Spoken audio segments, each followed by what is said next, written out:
რა არის ხანგრძლივი და ბედნიერი ცხოვრების საიდუმლო? ამერიკაშიც დაინტერესდნენ მოკლედ ამ ამბით, დაიწყეს ექსპერიმენტი, რომელიც გაგრძელდა 75 წელი. და რა აღმოაჩინეს? პირველი, ყველაზე დიდხანს ცხოვრობენ და ბედნიერად ის ადამიანები, რომლებსაც მიუხედავად იმისა, რომ შესაძლებელია მძიმე დაავადება ჰქონდეთ, ძალიან მსუბუქად უყურებენ ამას და უყურებენ როგორც რიგით, როგორც საველოსიპედო ავტოსაგზაოში, ძალიან მარტივ დაზიანებას.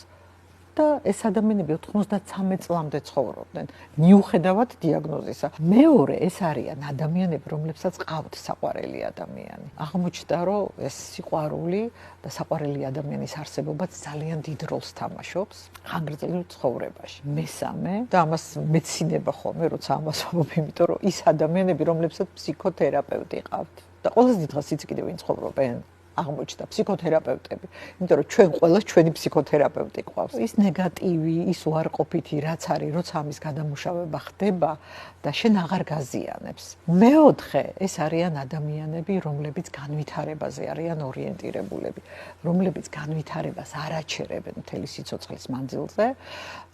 არა აქვს მნიშვნელობა რა მიმართულებით, შეიძლება უბრალოდ ახალი კერძები ისწავლო, ან მებაღეობით დაკავდე, ან ახალი პროფესია შეიძინო ნებისმიერ სფეროში, როცა განვითარებით ხარ დაკავებული. ერთ-ერთი ყველაზე